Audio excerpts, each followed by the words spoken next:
I wanted to take a moment to walk you through the steps that I take for the back pose. When I'm working with a real baby, I don't often have the luxury to be able to explain every little step in detail. I'm also going to walk you through the different lighting techniques I'm going to use, also the different camera angles that I'm looking for to create that variety for my client galleries.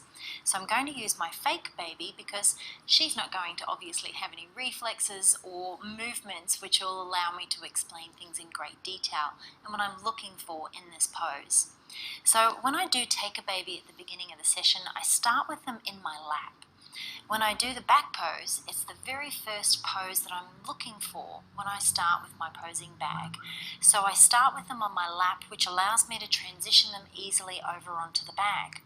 So you can see my posing bag's all set up here, and it's got a nice well in the middle there. This is what creates that support around the baby, that support that they're used to. If you have a look underneath the blankets here, you can see my posing bag is nice and full, but it's not too full, which allows that well in the middle to sort of go down to create that support. I've got quite a few blankets here layering, and they are what create that thick surface. When I'm using my cloth nappies or any supports underneath them, it creates that smooth backdrop, so we're not seeing any lumps and bumps around our baby, and that creates that smooth background which we're going for, so we don't have to spend hours in Photoshop fixing any of those little bumps. So when I do take the baby to start with, I always have them in my hand like this, and if they're awake, I'll spend a little bit of time seeing how they react to my touch and how they move, but if they're nice and sleepy, I'm just going to start straight away. But when I am holding them to start with, I want to see how they respond to my touch. Any reflexes in terms of, when you position their arms, or if they've got a strong startle reflex, and that'll all depend on how fast or how slow I actually have to work with each baby individually. So having them in my lap like this, I can sort of, pick them up easily and transition them over. What I like to do for the back pose is use a wrap though, and that's going to help hold their little arms and legs in place. So I look for the center of the wrap. This is just a long, stretchy cheesecloth wrap. You can buy them from anywhere online. Etsy's probably my favorite place to source things like this. And what I do is I just spread it over the center of my posing bag. So sometimes the space can be quite cool because when the baby's laying on your lap, it's coming off my body heat. So moving into the center of the bag, I want to make sure it's nice and warm as well. So I'll often just rub my hand over the middle of the bag there to create that friction and heat. And I've also got my space heater nice and close to the bag. Obviously not too close, so that when it sort of is beating down on the baby for long periods of time, it's not going to get too hot or create any hot spots. So with my posing bag and my wrap in position, I can transition the baby over gently. So my hand at the back of the shoulders is always nice and supportive there, and then I support the legs as I move the baby. So even though it's called the back pose, I actually have the baby sort of slightly on their side turned towards the light. So what I'll do is I'll pop them down, and then supporting their little hips, I will just gently turn them towards the window. Because what I'm looking for is the curve in the spine. The spine is actually really important when it comes to posing the baby. You've got to make sure that they're nice and supported and comfortable at all times, and you're not overextending them or pushing them into positions that could strain their little muscles and ligaments or their bones. It's really important. So I will turn them onto their side so I can create that curve of the spine nice and safely. Now, the bottom leg is the one that's underneath, and this allows that little foot to come up underneath the thigh and this foot on top to curl up towards the face. I'm going to bring this hand on top, and now as I bring the wrap down around top of the shoulders, I can pull it quite firmly around the base of the baby. So when I bring the wrap down, I'm holding the legs in place with flat fingers. They're nice and soft. They're not stiff or shaking or forcing the baby into that position. They're just resting gently on the legs. So then I'll bring the wrap down and I'll hold that between my thumb and finger there. This allows me to keep it nice and firm and keep the arms and the legs in position. Then I can grab the little hand over here and bring the other side of the wrap down as well.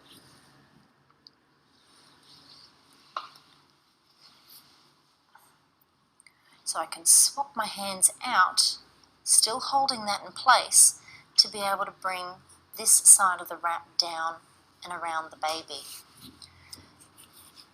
Holding the wrap in place and keeping it firm can be a little tricky. I've learnt some tricks though by using my hands and my thumbs like this, but also on the side of the bag, there have been times where I've pulled the wrap nice and tight and I've just leant my leg up against the posing bag to keep that wrap in place, to keep it nice and firm, because sometimes you need more than two hands. Working with an assistant is great, but sometimes you don't have that luxury. So bringing that around, I can now swap over and hold that there and then bring this side around and underneath the baby here.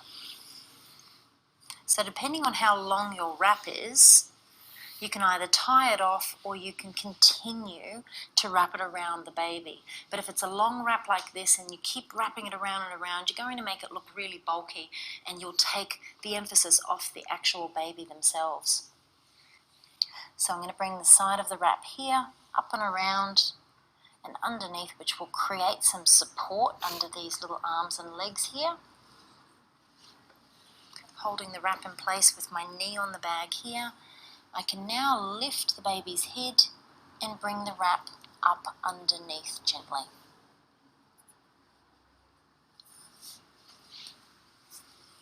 So I often like to tie the wraps off to create a bit of an effect on this side.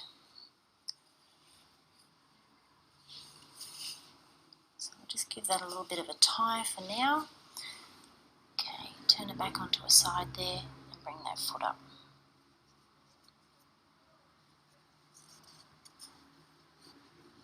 So when I am positioning them like this, I will often use cloth nappies to pop underneath the bottom and underneath the head to also keep them in place. So we can bring the little hands up now. And then with the head, if you're shooting from above, if the head's on the side, you're not going to see all of their face. So what I like to do is gently turn the head up towards the ceiling, but I also bring their little neck around so that their face is away from the camera. This is going to create some broad lighting here.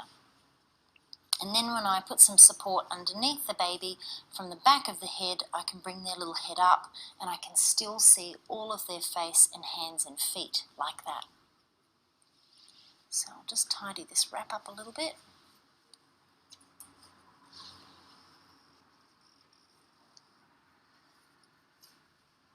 Okay, with the detail on the side here, I just tuck it in nice and tight around the baby so it looks soft. Now obviously I don't want it to be bigger than the baby, then that would create distraction. So I just want that to be a little soft detail there. And I'm also using colours that blend really well together, because if I was using a dark background with a white wrap, it would create that contrast between the colours and it would become distracting to the baby. Here we have tones that are going to blend together and therefore the baby's going to stand out and be the centre of attention. So this one cloth nappy or diaper, I'm going to lift the blankets and I'm going to slide it up underneath the baby's bottom. This creates a little bit of curl, which is what we want. You can see because of the layers, the extra layers, we don't have any lumps or bumps. I also place one underneath the baby's head.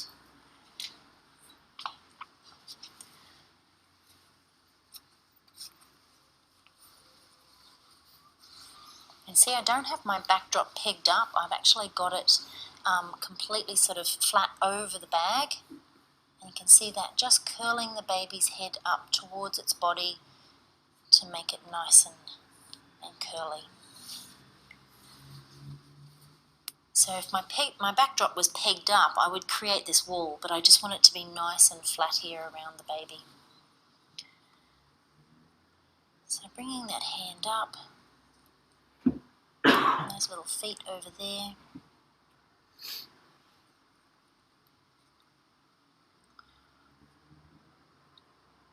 See, now what I'm looking for is this line from the top of the baby's head down the nose, coming around the arm and around the foot, and these toes lead you back up into the baby's face, so you get this perfect circular shape. So that hand's not going to stay up there, but that's because it's a fake baby, so that's okay. A bit more support underneath that head. So now what I'm looking for is the light. And because my backdrop's not pegged up, I can turn my posing bag to wherever I want that light to fall. So depending on how curly your baby is and how they're positioned, you can just gently turn the posing bag and look for the light to fall evenly across the baby. Now if the light was coming in from the top of the head here, I'm going to create some dark shadows around the eyes. So what I want to do is turn the bag around so that the light is now coming in across the baby's eyebrow and down the face. And that's going to create some beautiful shadows and highlights to really sort of sculpt the baby's face and all those little details. What I'll do with my camera angles is aim to get 3 different looks out of this one pose. So I'm going to get one shot from directly above, and it's going to include the entire baby with some backdrop around them. And then I'm going to come in and I'm going to get a close-up detail shot of the baby. So this is going to be another angle here. And I'm basically going to be shooting that much of the baby. That's it. It's really close. I'm also going to be careful when I'm getting this shot that I'm not, cutting off any of the hands and feet, that they're all included as well.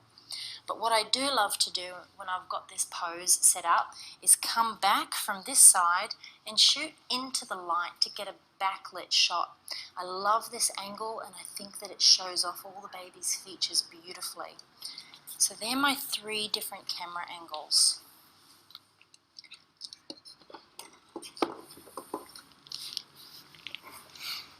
When you are using wraps and things like this, it's important to make sure that they're a nice soft fabric, they're not scratchy or itchy on the baby because they won't settle. Also, I find that if the baby's been fed straight before you start the session and they've got a really full tummy, sometimes having them laying on their back like this can create some discomfort if they've got a little bit of wind. So if they're not settling, if they're not resting comfortably into that position, it might just be because they're a little bit uncomfortable. So transitioning them over from the back onto their side might be more comfortable for them. But I tend to find that this is my go-to pose when I start using my posing bag.